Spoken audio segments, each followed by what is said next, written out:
काय सांगू कस होत सोन्यावानी राव, काय सांगू कस होत सोन्यावानी राव, माणुसकीच होत असं माझं की रंगाव,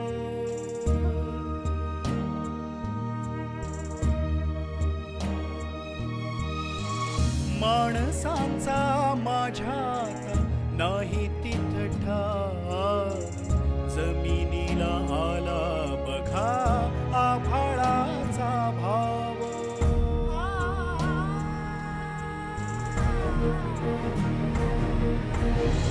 संप केला सुखाने झाली त्यानं वर्ष, झालं उरलेलं जीवन एक संघर्ष, एक संघर्ष, एक संघर्ष.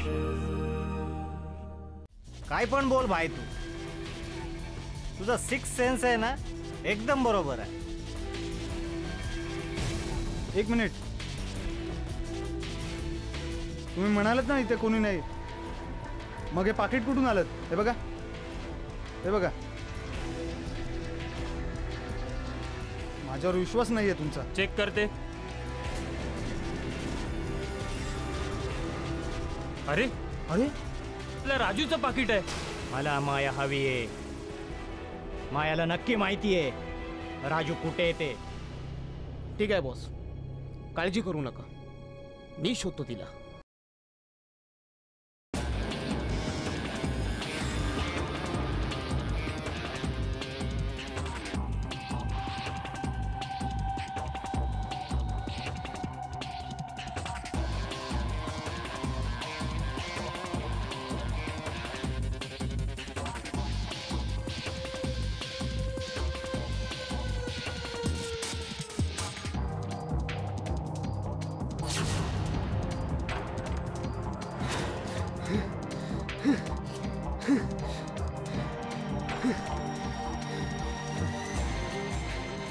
हे थांब.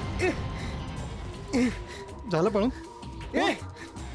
उठ आता, सांग खरं खरं काय ते सांग. का माझा पाठलाग करताय? सकाळपासून पाहतोय तुम्ही माझ्या मागावर आहात, माझ्यावर हल्ला केलात, मला मारलत. कशासाठी? तू सोड तर मग सांगतो तुला. तुला सोडू? काही येडा समजलायस मला? आधी माझा पाठलाग का करत होता ते सांग. अरे सोड ना, मग सांगतो ना सगळं. हे शाण्या, खरं खरं काय ते सांग, ते सांग. हे बघ कुणाच्या तरी सांगण्यावरून मी तुझा पाठलाग करतोय.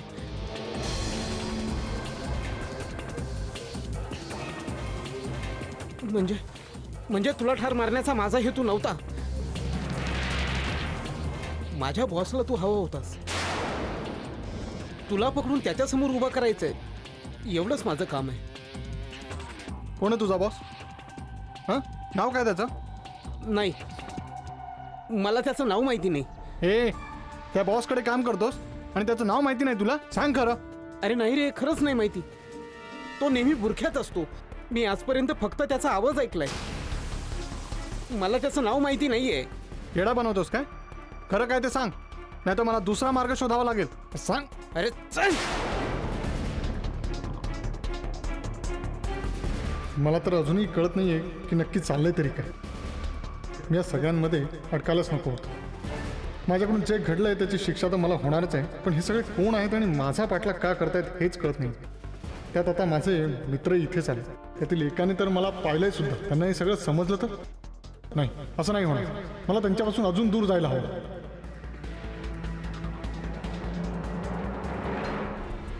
यार मला काहीच कळत नाहीये, त्या राजूचं पाकिट त्या गाडीच्या टपावर कसं सापडलं? इसका मतलब आपण ज्या बसमध्ये आहोत त्याच बसमध्ये राजू पण होता. अरे पण तो आपल्यापासून लपत का होता यार? तो असता तर अजून मजा आली असती ना. यार मला तेच कळत नाहीये, राजू आपला एवढा चांगला मित्र, तो असं का वागेल आपल्याशी? तो आपल्याबरोबर असायला पाहिजे ना. तर 8 दिवसापूर्वी मुंबई बाहेर कामासाठी जातोय म्हणून गायब झालाय, मग तो इथे कसा असेल? अभी कन्फ्युजन में पड़ के कुछ फायदा नहीं. एक तर आपण इतक्या दिवसांनी पिकनिकला जातोय आणि ही नसती संकट आली मध्ये. अरे कसलं संकट? सोडून दे विचार करायचा. आपण मुंबईला जाऊ ना तेव्हा सगळा हा विचार करत बसू. नाहीतर राजू येईलच ना मुंबईला. त्याला विचारून या हे काय चाललंय म्हणून. अरे पण तोपर्यंत काय करायचं? काय करायचं म्हणजे? आपण इथे कशाला आलोय? पिकनिकला. मग पिकनिक करायची, नाचायचं गायचं, मजा करायची. हे बघ पाऊस पण पडतोय. चल भिजू. हाँ भाई ये बात सही है. यस. क्या अन्ना? ए तुला किती वेळा सांगितलं अण्णा म्हणू नको. सॉरी. चला.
अरे मला येऊ दे रे. आहा. कुठे आलोय आपण? इथे साधा पाणी प्यायची सोय नाहीये. इथे कसली मजा करणार आपण? सही है भाई, पर मैं क्या करूं? तू कुछ भी मत कर. मला आधी सांगा ही पिकनिकला यायची आयडिया कुणाची आहे? माझी तर नक्कीच नव्हती. या छोट्याचीच असणार. याला आयुष्यात काम काय दुसरं? लोकांच्या घरात डोकावून बघणं एवढाच याचा धंदा आहे. ए ए ए ए अण्णा नीट बोला. मी हे जे पिकनिकचं ठरवलं होतं ना ते आपल्या सगळ्यांना थोडासा चेंज मिळावा म्हणून. हं, आता एवढं मोठं संकट आपल्यावर येणार हे जर मला माहिती असतं ना तर मी स्वतःच आलो नसतो इथं. चल ना आता, झालं गेलं विसरून जा ना आता. चल आता पुढे काय करायचंय ते बघा. मला तर काही सुचतच नाहीये. हे बघ कार्तिक, आता आपण सरळ मुंबईचा रस्ता धरूया. इथे कसली मजा करणार आपण? इथे काय नाहीच आहे यार. सही है भाई. अरे काय बरोबर आहे? आपण इकडे आलोच आहोत तर एक दिवस मजा करू, एन्जॉय करू आणि मग जाऊ ना. अरे कार्तिक समजून घे ना यार. इथे काय मिळणार आहे तुला? कसली मजा करणार आहेस तू? त्यापेक्षा आपण असं करू, आपण गॅरेजवरच बसूया ना, तिथे पार्टी करू आपण. सही है भाई. तू बोलतोस म्हणजे अगदी बरोबरच आहे. सही आहे. बरोबरच असणार. सही आहे. अरे काय सही आहे? पिकनिकला जायचं म्हणून बापाकडून 5,000 रुपये घेतलेत. 4 दिवस येणार नाही म्हणून सांगितलंय. आता एका दिवसातच परत गेलो तर पोपट होईल यार आपला. अरे पोपट का? इथे जास्त वेळ थांबलो ना आपण तर पोपट, विंचू, मैना, साप सगळेच भेटतील आपल्याला. अरे काय बोलतोय तू? मग यार एकतर हे अनोळखी ठिकाण आहे यार. इथे काय होईल सांगता येत नाही. हे बघ, मला वाटतं हे जंगल सेफ नाहीये. आपण इथून निघालेलंच बरं. बरोबर आहे भाई.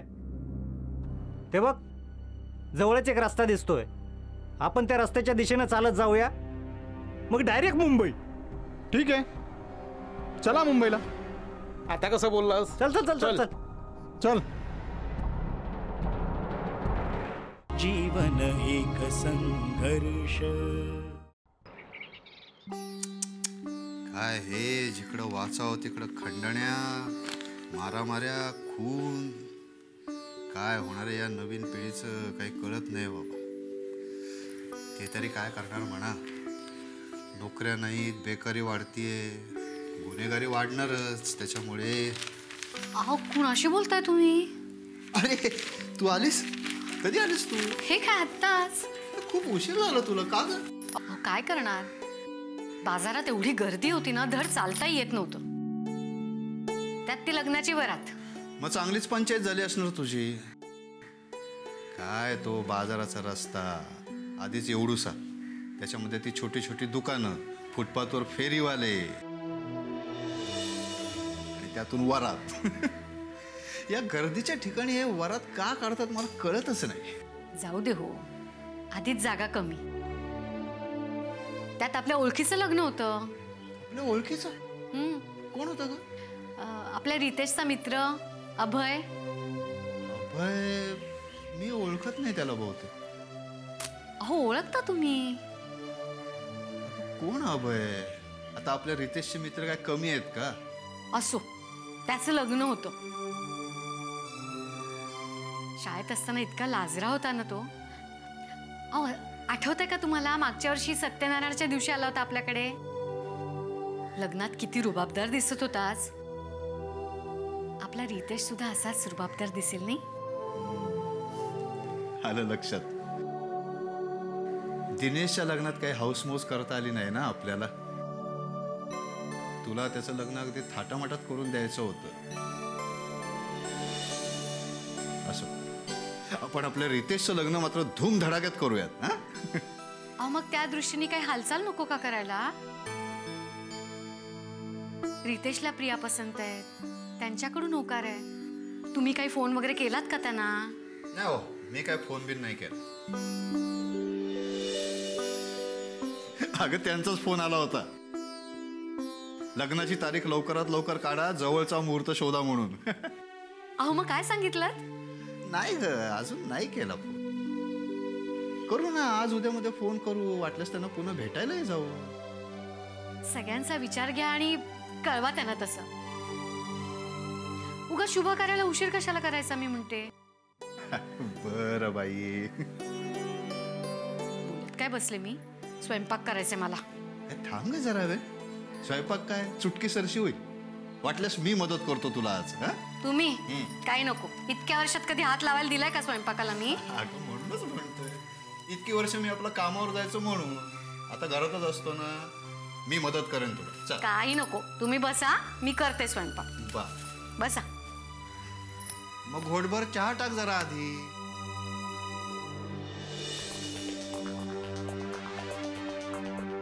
काय करू काहीच कळत नाहीये.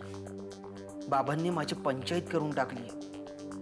जर त्यांनी आरडाओरडा करून सगळ्यांना सांगितलं की मी जिवंत आहे तर बापरे, आपल्याला मिळणारे इन्शुरन्सचे लाखो रुपये पाण्यात जातील. ही नोकरीही आजची जाईल. काय करू? रोजच्या रोज त्यांना लपून छपून जेवण नेऊन देणं, पाणी देणं जीवावर आलंय सगळं. आणि काय करणार, शेवटी जन्म दिलाय ना त्यांनी मला. उगाच डोक्याला ताप होऊन बसलाय.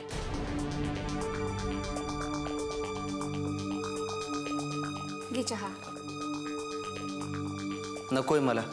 का रे, काय झालं? आता तूच म्हणाला होतास ना चहा हवाय म्हणून. मग नकोय मला, माझा मूड नाहीये. अरे काय झालं? दादा तुला गेल्या काही दिवसांपासून बघते मी. तुझा मूड एका क्षणात चेंज कसा होऊ शकतो? काय सांगू तृप्ती तुला. आज माझ्याकडे नोकरी आहे, पैसा आहे, पण बहुतेक देवाने मला टेन्शन देण्याचंच ठरवलंय. दादा उगाच देवावर आरोप लावू नकोस. देव तुला सांगत नाही टेन्शन घे म्हणून. बरं ते जाऊ दे, मला सांग तरी निदान काय झालंय ते. मी काहीतरी सुचवेन तुला. आता तू काय सुचवणार आहेस मला? अरे तुला आईची काळजी वाटते का? मलाही वाटते रे, पण आपण तरी काय करणार? तिला जर आपल्याला भेटायचंच नसेल तर आपण करू तरी काय शकतो? आईचं टेन्शन मी कशाला घेऊ? तिला जे बरं वाटेल ते तिने करावं. आणि मी तर म्हणेन बरं झालं ती इकडे नाही आली ते. उगीच तिचं रडकं तोंड बघून ना मला आणखी टेन्शन आलं असतं. दादा असं काय बोलतोयस तू? तुला काहीच कसं वाटत नाही रे असं बोलताना? मग काय बोलू? तिला जर आपल्या दोघांची एवढी काळजी असती ना ती आपल्याला सोडून गेलीच नसती. तुझं हे बोलणं मला काही पटत नाही. तसाही तुझ्याशी वाद घालण्यात काहीच अर्थ नाही. जाऊ दे ना, मला ऑफिसला जायला उशीर होतोय. चहा ठेवते मी इथे, थंड होतोय.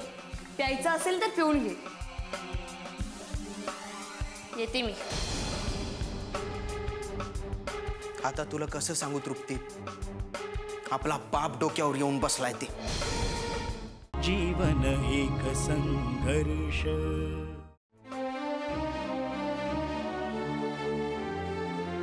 ऐका कविता, हे कविता. हा बाबा, काय होतंय बाबा तुम्हाला? खूप थंडी वाजतीये ग, अजिबात बरं वाटत नाहीये. बाबा बाबा तुमच्या अंगात खूप ताप आहे. तुम्ही पडून राहा, काही काळजी करू नका. मी आहे ना, मी काहीतरी करते. कविता तू नको कुठे जाऊस, तू बस माझ्याजवळच.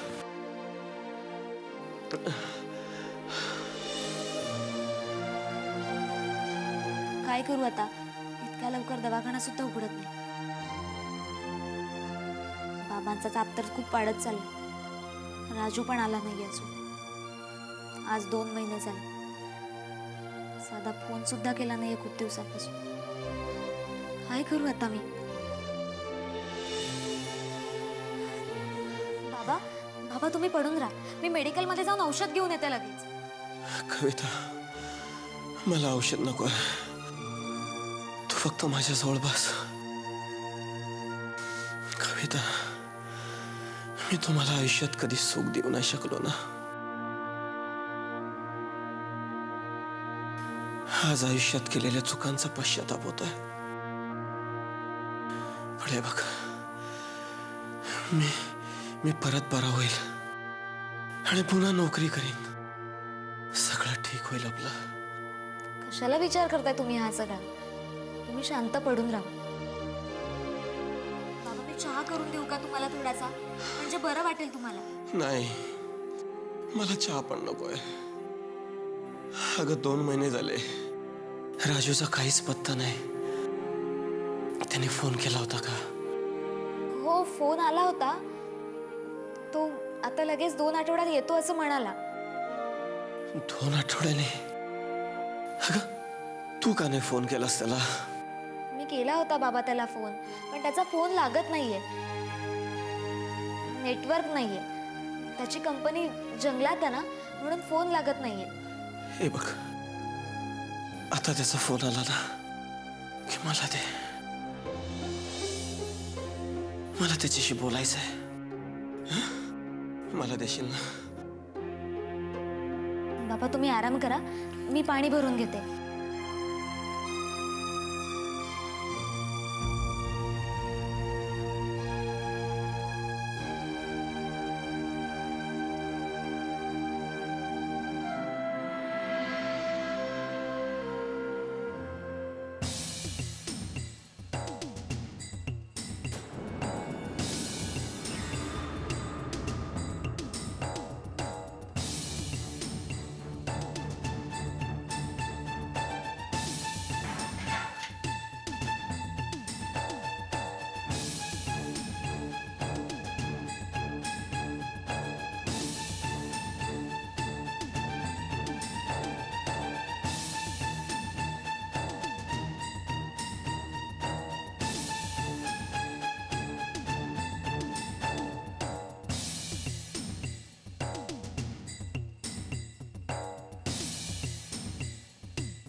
कविता, कविता काय झालं तुला? कविता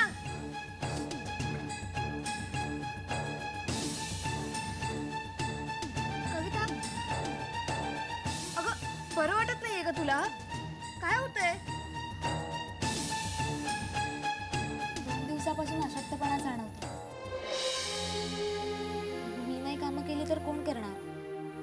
बाबांची पण तब्येत बरी नाही. म्हणून काय आजार पण अंगावर काढायचंस?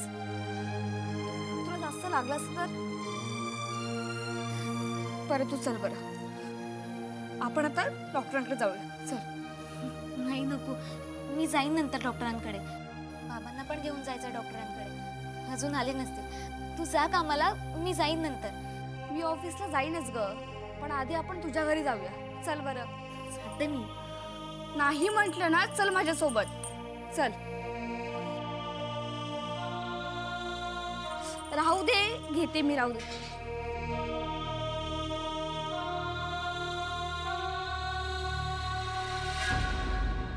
दिनेश, मी सगळा विचार करूनच मुहूर्त काढलाय. रविवारचा मुहूर्त काढलाय ना. आपण जरा अजून 1-2 महिने पुढे ढकललं असतं तर. अरे कसं पुढे ढकलता येईल 2 महिन्यांनी? रश्मीचा काही विचार केलायस का तू? अरे म्हणजे रश्मीच्या डोहाळे जेवणाला आपली नवीन सुनबाई घरामध्ये असणार काय? लग्नाच्या तयारीला लागायला हवं काय दिनेश? हो ना, पण बाबा माझ्याकडून काही अपेक्षा ठेवू नका.